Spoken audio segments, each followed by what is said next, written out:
Hello दोस्तों, आप सभी लोगों का CSA biology concept YouTube channel में स्वागत है। आज हम लोग डिस्कस करेंगे कि जो बीएससी एग्रीकल्चर और बीएससी हॉर्टिकल्चर जो लोग करते हैं उन उन लोगों को कौन कौन सी प्रॉब्लम्स या किस किस जॉब में उनको अप्लाई करने को मिल सकता है, किस में एग्रीकल्चर वाले अप्लाई कर सकते हैं और किस में बीएससी हॉर्टिकल्चर वाले अप्लाई नहीं कर सकते हैं। कौन सी ऐसी जॉब है जिसमें बीएससी हॉर्टिकल्चर को अलाउ नहीं किया गया है, और आप यदि बीएससी हॉर्टिकल्चर ले चुके हैं तो आपको आगे प्रॉब्लम्स ना हो उसके लिए क्या करना होगा, और आपके लिए बीएससी हॉर्टिकल्चर में कौन सी प्राइवेट जॉब्स हैं और कौन सी गवर्नमेंट जॉब हैं, ऐसे बीएससी एग्रीकल्चर के लिए कौन सी प्राइवेट एंड गवर्नमेंट जॉब हैं उनके बारे में देखेंगे।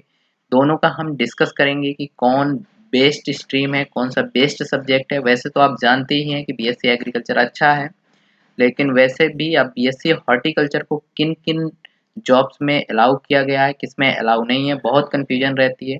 जबकि जब हम बीएससी एग्रीकल्चर नहीं मिल रही होती तो हम बीएससी हॉर्टिकल्चर चूज़ करते हैं। तो ये हम देखेंगे कि बीएससी हॉर्टिकल्चर में क्या फ़ायदे हैं और बीएससी एग्रीकल्चर में क्या फ़ायदे हैं, और इनसे आप कौन-कौन सी जॉब पा सकते हैं, ये सब देखते हैं। दोनों का कंपैरिज़न करेंगे, इनमें बेस्ट का और इनकी बेस्ट जॉब्स का, इनमें कौन-कौन सी बेस्ट जॉब हैं, ये देखेंगे। तो चलिए शुरू करते हैं। यदि आप चैनल में नए हैं तो आप चैनल को सब्सक्राइब करें। आपको इस चैनल में जॉब्स से संबंधित नोटिफिकेशन और उसका syllabus, eligibility, exam pattern and आपको एग्रीकल्चर कॉम्पिटिटिव एग्ज़ाम से संबंधित वीडियो मिलती रहेंगी। उसका आपको वीडियो एंड उसकी जो भी आपको करंट में जो भी इंफॉर्मेशन है वो आपको मिलती रहेंगी यदि आप चैनल में बने रहेंगे। तो आप चैनल को सब्सक्राइब ज़रूर कर लें। चलिए शुरू करते हैं। तो BSc agriculture versus BSc horticulture, इसमें जब हम देखते हैं तो बीएससी एग्रीकल्चर एंड बी आपका वर्सेस बीएससी हॉर्टिकल्चर में बीएससी एग्रीकल्चर आपकी main branch of allied science, BSc agriculture क्या है, मेन ब्रांच है अलाइड साइंस की, एंड बीएससी हॉर्टिकल्चर क्या है, ये सब ब्रांच है किसकी, एग्रीकल्चर की। तो सबसे पहली बात तो ये है कि जब ये मेन ब्रांच है एग्रीकल्चर तो इसमें स्कोप भी थोड़ा सा ज़्यादा होगा, एंड बीएससी हॉर्टिकल्चर जो इसकी सब ब्रांच है तो थोड़ा-सा हो सकता है कि इसका स्कोप कम हो, लेकिन ज़्यादा कुछ विशेष अंतर नहीं है। देखते जाइएगा government job opportunity and government job opportunity for horticulture. तो जब आप आते हैं एग्रीकल्चर के लिए गवर्नमेंट जॉब की, तो उसमें आप जानते हैं एएफओ आईबीपीएस एक एग्ज़ाम होता है एग्रीकल्चर फील्ड ऑफिसर का। उसमें बीएससी एग्रीकल्चर एलिजिबल है, and BSc horticulture and BSc forestry जितने भी आपके इक्विवेलेंट सब्जेक्ट हैं वो सब एलिजिबल हैं एएफओ में। इसके बाद आपका बहुत पॉपुलर है जो एजीटीए एग्रीकल्चर टेक्निकल असिस्टेंट। तो इसमें आप जब देखेंगे तो इसमें बीएससी एग्रीकल्चर भी एलिजिबल है एंड बीएससी हॉर्टिकल्चर भी एलिजिबल है। इसके बाद आप देख रहे हैं शुगर केन सुपरवाइजर।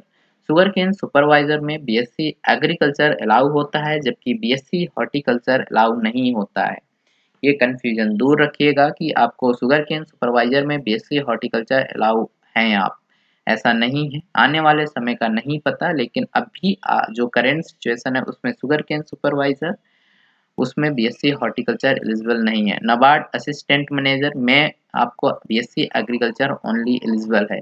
एफसीआई में बीएससी एग्रीकल्चर एलिजिबल है। जैसे बीएससी एमएस वो आपका एफसीआई में एजी एजी थर्ड की वैकेंसी आती है, टेक्निकल मैनेजर की वैकेंसी आती हैं, एंड आपकी जनरल मैनेजर की वैकेंसी आती है। वो सब एफसीआई में बहुत सारी वैकेंसी आती हैं जिसमें बीएससी एग्रीकल्चर एलिजिबल है। अब बात आती है फूड सेफ्टी ऑफिसर। तो फूड सेफ्टी ऑफिसर में ये डिपेंड्स करता है कौन से स्टेट का फूड सेफ्टी ऑफिसर है। जैसे कि आरपीएससी अभी एफएसओ जो फूड सेफ्टी ऑफिसर आया था उसमें एग्रीकल्चर हॉर्टिकल्चर अप्लाई कर सकते थे। ऐसे कई सारे नोटिफिकेशन आते हैं स्टेट के जिसमें दोनों एलिजिबल हैं और किसी किसी में आपका हॉर्टिकल्चर एलिजिबल नहीं करता है। तो इसमें आप देख रहे होंगे कि एजीटीए इसमें आपका शुगरकेन सुपरवाइजर में है, नाबार्ड में आप हॉर्टिकल्चर एलिजिबल नहीं है। नेक्स्ट हम जब देखते हैं BSc agriculture versus BSc horticulture, तो एक आपका कमीशन बनाया गया था UP PSC agriculture combined service, जिसमें आपकी यूपी पीएससी के थ्रू, जिसे आप यूपी पीसीएस पहले कहते थे, यूपी पीसीएस के थ्रू वैकेंसी आती थी जो डिस्ट्रिक्ट लेवल की और ग्रुप ए लेवल की एंड ग्रुप बी की रहती थी। तो ग्रुप ए में आपका डिस्ट्रिक्ट हॉर्टिकल्चर ऑफिसर आता था, जिसमें आप एलिजिबल हैं BSc horticulture and BSc agriculture eligible हैं, जबकि इसका जो सिलेबस है ना डिस्ट्रिक्ट हॉर्टिकल्चर ऑफिसर का, वो ज़्यादातर पोर्शन आपका हॉर्टिकल्चर का ही है।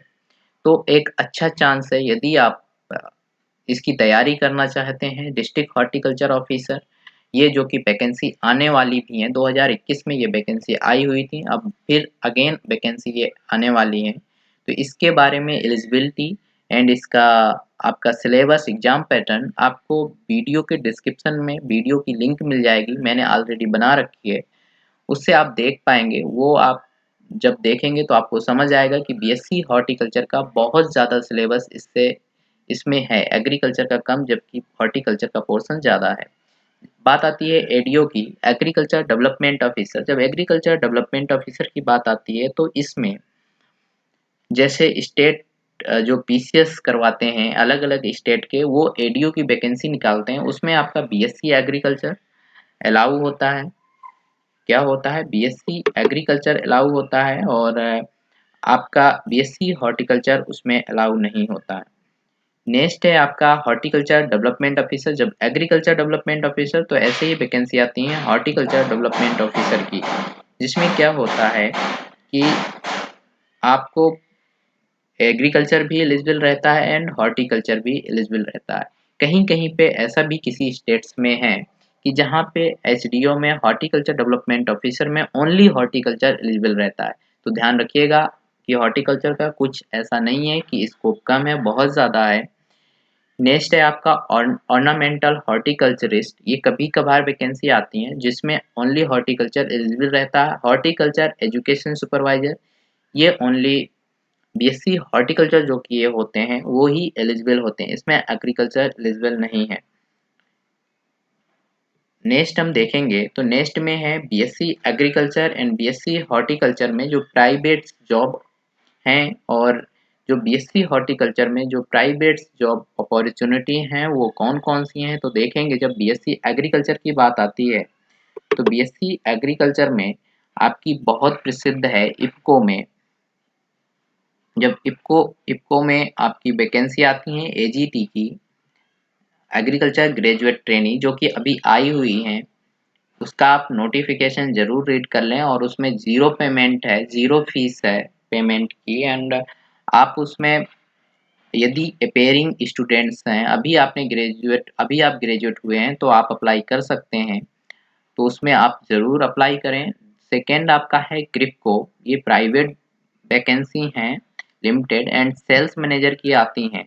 डिफरेंट प्राइवेट कंपनी में सेल्स मैनेजर की आती हैं एंड सेल्स मैन की भी आती हैं, जो कि डिफरेंट प्राइवेट कंपनी आती हैं यूनिवर्सिटी में, वो प्लेसमेंट्स देती हैं और उनमें ये वैकेंसी फिल होती हैं।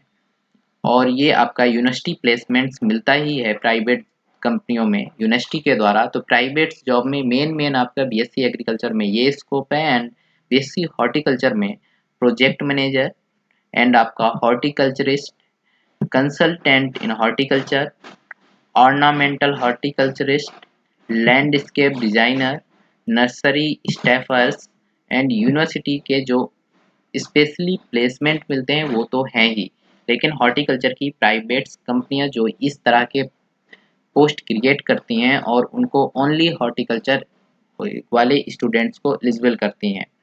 तो आप देख लिए होंगे कि इसमें आप यदि बीएससी की बात करें, यदि आप एग्रीकल्चर हैं तो हो सकता है आपको कुछ जॉब्स में ना डालने को मिले, और यदि आप बीएससी हॉर्टिकल्चर हैं तो आपके भी केस में ये होता है कि आप कुछ जॉब में अप्लाई नहीं कर पाएंगे। लेकिन मोस्टली बीएससी एग्रीकल्चर एलिजिबल रहता है, लेकिन बीएससी हॉर्टिकल्चर कुछ जॉब में एलिजिबल नहीं है। तो यदि आप बीएससी हॉर्टिकल्चर हैं तो भी आपको ज़्यादा टेंशन लेने की ज़रूरत नहीं है।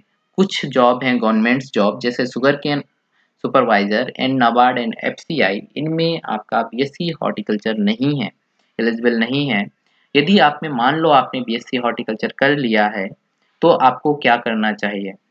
यदि आप टीचिंग के लिए आप सोच रहे हैं कि मुझे टीचर बनना है 10th तक का या 12th तक का, तो आप उसके लिए क्या कर सकते हैं? उसके लिए जैसे बीएससी एग्रीकल्चर है जिसके पास, या बीएससी हॉर्टिकल्चर है।